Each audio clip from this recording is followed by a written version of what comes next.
আমি ভিডিওতে এসে কথা বলতে পারতাম না, কিন্তু একদিন যখন ওই যে ওরসতিন ছিল না আখি, তো ওই আখি আর আরেকটা আখি ওরা দুইজনে যখন একসাথে ভিডিও বানায়, একসাথে ভিডিও করলো, তো ওই আখিকে মনে হয় তিশা ডাকছিল বাসায়, ঠিক আছে। তো ও যাওয়ার পরে নাকি আখি নাকি ওর ভিডিও সব ডিলিট করে দিছে। ফাইন, ভালো কথা। আবার নাকি ওই আখির সাথে মিল দিছে, ওর সাথে মিল দিছিল, ঠিক আছে। এটা ওর ভালো লাগে, তো ওর ওটা ভালো লাগেনি যে ওই আখি কেন মিল দিল, ঠিক আছে, কেন মিশলো আমার সাথে, মিশলো আখি আমার বাসায় আসলো, আমার সাথে মিশলো, ওর সাথে কেন মিশলো। তো ও মানে লিটারেলি রাজাকে একবারে ফোন দিতে দিতে একবারে কি বলবো, প্রত্যেক দিন, ঠিক আছে, টানা 2 থেকে 3 দিন কল দিছে রাজাকে, কল দিয়ে ওর বাসায় নিয়ে গেছে, ঠিক আছে। মৌসুমীর সাথে যোগাযোগ করছে। আমি মনে করতাম বাল্কার কন্টেন্ট ক্রিয়েটর, কারণ বাল্কার কন্টেন্ট ক্রিয়েটর বলতে কি আমরা যারা অনেক আগে থেকে ভিডিও করি, আমরা যেমন সারোয়ার সাদিয়া, তাদের তো চেনে নেই, তারা কিন্তু অনেক ভালো ভিডিও করে এখন, ফানি ভিডিও। তারা কিন্তু একটা সময় ফানি ভিডিও করতো না, তখন কিন্তু আমরা সবাই মিলে বলছিলাম যে ভাইয়া আপনি কোনো একটা ভালো কন্টেন্ট নিয়ে কাজ করেন। তো আমরা তখন শুধুমাত্র যারা ভালো কন্টেন্ট ক্রিয়েটর, আমাদের একটা কমিউনিটি ছিল, তাই এসব উটকো ফুটকো এরকম কাউকে আমি চিনতাম না, বাট মৌসুমীর সাথে কন্ট্যাক্ট করছিল। কি বলবো, আমি সত্যি কথা বলতে ওদেরকে আমিও চিনতাম না। আমি একসময় হচ্ছে ওরা 2 বউ যখন একসাথে প্রেগনেন্ট হয়, আহাদের 2 বউ, তখন থেকে আমি একটু দেখতাম, চিনতাম যে এটা কেমনে সম্ভব। তো রাজার সাথে আমার বিয়ে হওয়ার পর আমি রাজাকে বলি যে এই যে দেখো, এ হচ্ছে মেসেজ দিছে তোমাকে। তো ও বলতিছে একে, মানে রাজা কিন্তু ওদেরকে চিনতো না, ঠিক আছে। তো আমি রাজাকে চিনাইছি। তো রাজা যাবে না ওর বাসায়, আমি নিজে গেছি, কারণ আমাদের বাসায় আমি তখন প্রেগনেন্ট ছিলাম, তখন আমার রান্না করতে অনেক কষ্ট হয়েছে, দেন হচ্ছে খাওয়া দাওয়ার কষ্ট হয়েছে, সবকিছুতে অনেক কষ্ট হয়েছে। তো যাই হোক, তিশা বলতিছে, বারবার বলতিছে যাইতে, তো আমি আর না করতে পারিনি, আমি ওকে বলতেছি চলো যাই। আর ও সময়টা আমার একটু মানে বাসায় একা একা থাকতাম, একটু ঘুরতেও ভালো লাগতো। না তো যাওয়ার পর করতেছেন যে হিজরাবাকে ভরে দেন, এটা করেন, আসলে ভরার কিছু নাই, 100% সত্য কথাই শুরু করছে। তো ও এ টু জেড আপনাদের ফুল স্টোরিটা বলতেছে, জাস্ট শুনেন আপনারা, তাহলে আপনারা বুঝতে পারবেন যে কেন ওদের সাথে কেউ মিশতে পারে না। তো রাজাকে অনেকবার কল দিছে, কল দেওয়ার পর হচ্ছে আমাদেরকে নিয়ে গেছে ওর বাসায়, ভালো কথা, নিয়ে গেছে, ভালো কথা। যেদিন গেছি, ঠিক আছে, যেদিন গেছি, ওর মা তো কি আর বলবো, ওর মা রাজাকে ছেলে বানায় নিছে একদিনে, আমাকে ছেলের বউ বানায় নিছে, ঠিক আছে। প্রথম 5 মিনিটেই রাজা নাকি ওর ছেলে, আর সবার সাথে তখনই আমাদের পরিচয়, ডিজিটাল আপু সবার সাথেও পরিচয় করাই দিছে। আমরা যখন যাই তখন উনি তিশা ডিজিটাল আপুকে কল দিছে, কল দিয়ে যে আমরা মার্কেটে খাই না হ্যান ত্যান, সেই তিশা বলতেছে যে তোমাদের দেখেই আসলে ব্লগ শেখা, কারণ তিশা 2019 সাল থেকে ব্লগ করি, যখন আমি অনেক চিকন ছোট। তো বলতেছে তোমাদের দেখে আমার ভিডিও করার ইচ্ছা। তখন আমি আমার প্রথম হাজবেন্ডের কথা বলছি, যে তাকে বলছিলাম আমার না ওদের মতো ব্লগ করতে ইচ্ছা করে, এই দেখো এই ছেলেটাকে। তখন নাকি ওর হাজবেন্ড ওর একটা থাপড় দিছিল না কি যেন, বলছিল কি যে তোর ভিডিও দেখবে কে। হ্যাঁ, তখন তিশা বলতেছে কিন্তু দেখো এখন আমি মোটামুটি ভিডিও করে, এখন মোটামুটি আমাকে মানুষ চিনে। হ্যাঁ, গুড। তো তিশা রাজাকে যাওয়ার পরে বলতিছে যে রাজা, আমি তোমার ভিডিও অনেক আগে থেকেই দেখি, তুমি হচ্ছে প্রায় 5 বছর আগে তোমার ভিডিও দেখতাম, যখন আমি হচ্ছে আগের সম্পর্কে ছিলাম তখন, ঠিক আছে। ও আগে থেকেই ভিডিও দেখতো।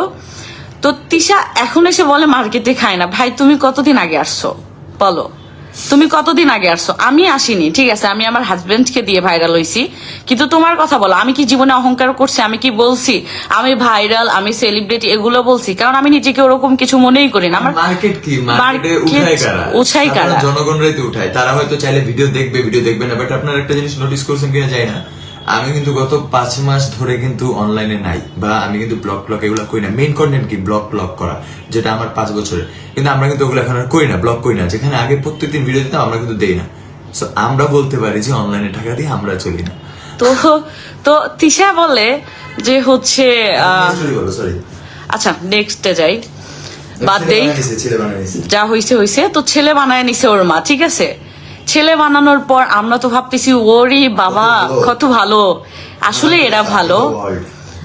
এরা ভালো, এরকম ভাবতেছি যে অনেক ভালো, এই সে অনেক কিছু ভাবতেছি। তো পরের দিন গেল, তার মধ্যে তো অনেক কথা। যেদিন আমি গেছি সেদিন থেকেই তিশা আমাকে বলতিছে, মৌসুমী চল একটু খোঁচায় ভিডিও বানাই, দুই আখিকে জ্বালাই, ঠিক আছে, দুই আখিকে একটু দেখাই, চল চল খোঁচায় ভিডিও করা হয়েছিল যে এই তখন কিন্তু হ্যাঁ ভিডিও করব। তখন কিন্তু ও আমাকে শিখায় ভিডিও করাইতো, ঠিক আছে। আমি কিন্তু অনলাইনে কথাই বলতে পারতাম না, সত্য কথা যেটা। ও আমাকে বলতিছে চল আমরা একটু দুই আখিকে খোঁচা দিই, খোঁচায় ভিডিও বানাই, ঠিক আছে। তো তারপর থেকে হচ্ছে এরকম করা শুরু হয়েছে। তো ওর জন্যই কিন্তু আমাদের এত মানে আমরা কিন্তু অনেক ভালো ছিলাম আগে, বিয়ের আগে। আমি অনলাইনে কথা বলতাম না, ওর জন্য অনেক ভিউ হইতো, ব্লগ করতাম, অনেক ভিউ হইতো, অনেক ভালো থাকতাম, ঠিক আছে। ওর জন্য আমি মানুষের কাছে কালার হইছি, ঠিক আছে। প্রথমে কালার হইছো আখি, আয়েশের মার কাছে, ঠিক আছে। আয়েশের মা সব বুঝতে পারছে যে আসলে এটা আমাদের ছিল না। আচ্ছা, তো আয়েশের মা বাসায় যখন গেছে আয়েশকে নিতে, ওরা গেছে, আমাদেরকে নিয়ে গেছে। আমরা তো ওরকম মন মানসিকতা নিয়ে যাইনি, আমরা তো জানি ওই আখি হচ্ছে তিশাকে বলছে যাইতে, এই জন্য আমরা গেছি। আমরা তো আর শুনিনি, এটা আমাদেরকে তিশা বলছে। তো আমরা গেছি, যাওয়ার পরে এত ঝামেলা হয়েছে, কিন্তু রাজা আসলে ঝামেলা করেনি বা করতেও চায়নি। ওদের সাথে গেছে, এখন ওদের তালেই তো চলতে হবে। এছাড়াও যে ঠিক আছে, আখিরও দোষ নেই, আখি তো ভাবছে ওর দিক থেকে, আবার আমাদের দোষ নেই। কারণ কি আমাকে কেউ অনলাইনে কখনো উল্টাপাল্টা কিছু বলে না, আমি কিছু করি নাই রে ভাই উল্টাপাল্টা, আমাকে কেন বলবো উল্টাপাল্টা, তাই না? তো ওখানে যাওয়ার পর আসার পর 2 দিন যাইতে না যাইতেই 2 দিন পরে তিশা রাকিবকে ডেকে বলে, রাকিব আমাকে কিছু হাওলা দিতে পারবি টাকা। মানে এটা কেমন কথা ভাই, আমি তোমার বাসার গেস্ট, এগুলা বাদ। ও যে বলে নিজেকে ওই যে চাপা মারে না, এর জন্য আসলে যে ওর শোরুম আছে। আমরা যখন একসাথে চলবো তখন আপনার সাথে যদি আমি চলি, আপনি আমার কাছে টাকা ধার নিতেই পারেন, স্বাভাবিক। বাট এগুলো বলা কিন্তু এক কথা ছোট লোকের পরিচয় দেওয়া, যে এগুলা যে ধার দিয়ে বলা বা ই করা। বাট এগুলা কেন আপনাদের বলতেছি সেটা একটু বার বুঝতে হবে, ঠিক আছে? কারণ এত রিচ পিপলদের সাথে আমরা চলেছি গাইস।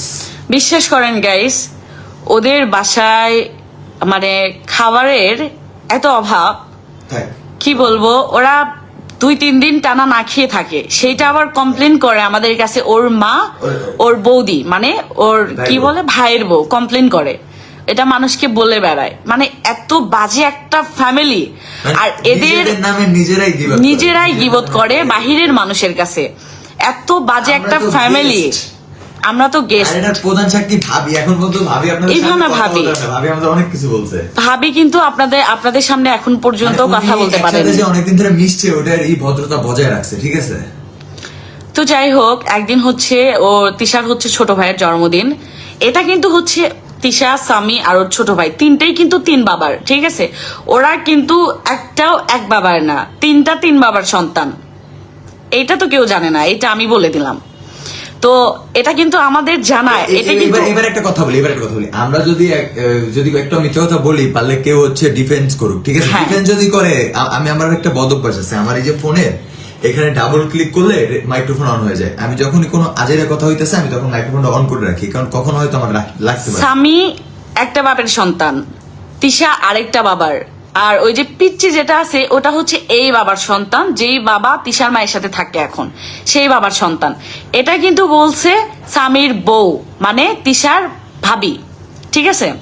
ওর ভাবি বলছে, আমরা কিন্তু এইসব কিছুই জানতাম না, কিচ্ছু না। তো তিশার হচ্ছে ছোট ভাইয়ের যখন জন্মদিন হয়, তিশা বলে, এখন যারা অনলাইনে ব্লাউজ হাতা কাটা জামা পরে থাকে, এটা যদি আমার জামাই দেখতো, আমার জামাই, এটা যে একটা ভিডিও একটু আগে আসছে, এটা যে বলছে একটু আগে দেখছি, এটা সম্পর্কে একটু বলি। আরে ভাই, ওরা ব্রাইডাল শুট দিছে, ঠিক আছে, তুই যে এইভাবে বলছিস, ওরা ব্রাইডাল শুট দিছে, হাতা কাটা ব্লাউজ কিন্তু ছিল, ঠিক আছে, এক সাইডে ওটা বের হয়েছিল। ওরা ব্রাইডাল শুট দিছে, ওরা তোকে কিন্তু সেখানে ডাকেও না। একটা কথা বলি, যখন মৌসুমী প্রথমবার গেছে না, তখন মৌসুমীকে এসে বলে তিশা, এই ব্রাইডাল শুট করবি না, বুঝছিস, এগুলো খুব বাজে লাগে। বাট বিশ্বাস করো গাইস, ট্রাস্ট মি, ওরে কেউ ডাকে না বিধায় ও কোনো সুযোগ পায় না। আর ও কিন্তু সারা রাত, এই যে দেখো না গাইস, আজকে একটা পিআর প্রমোশন করবো গাইস, ইমান সে, আমি অ্যাজ এ মুসলিম হিসেবে বলবো, আমি মিথ্যা কথা বলবো না একটাও, কারণ ও আমার শত্রু না, আমি মিথ্যা কথা বলে লাভ নেই। আমি জাস্ট ওকে রিভিল করতেছি, ঠিক আছে, ওকে রিভিল করতেছি সারাটা রাত।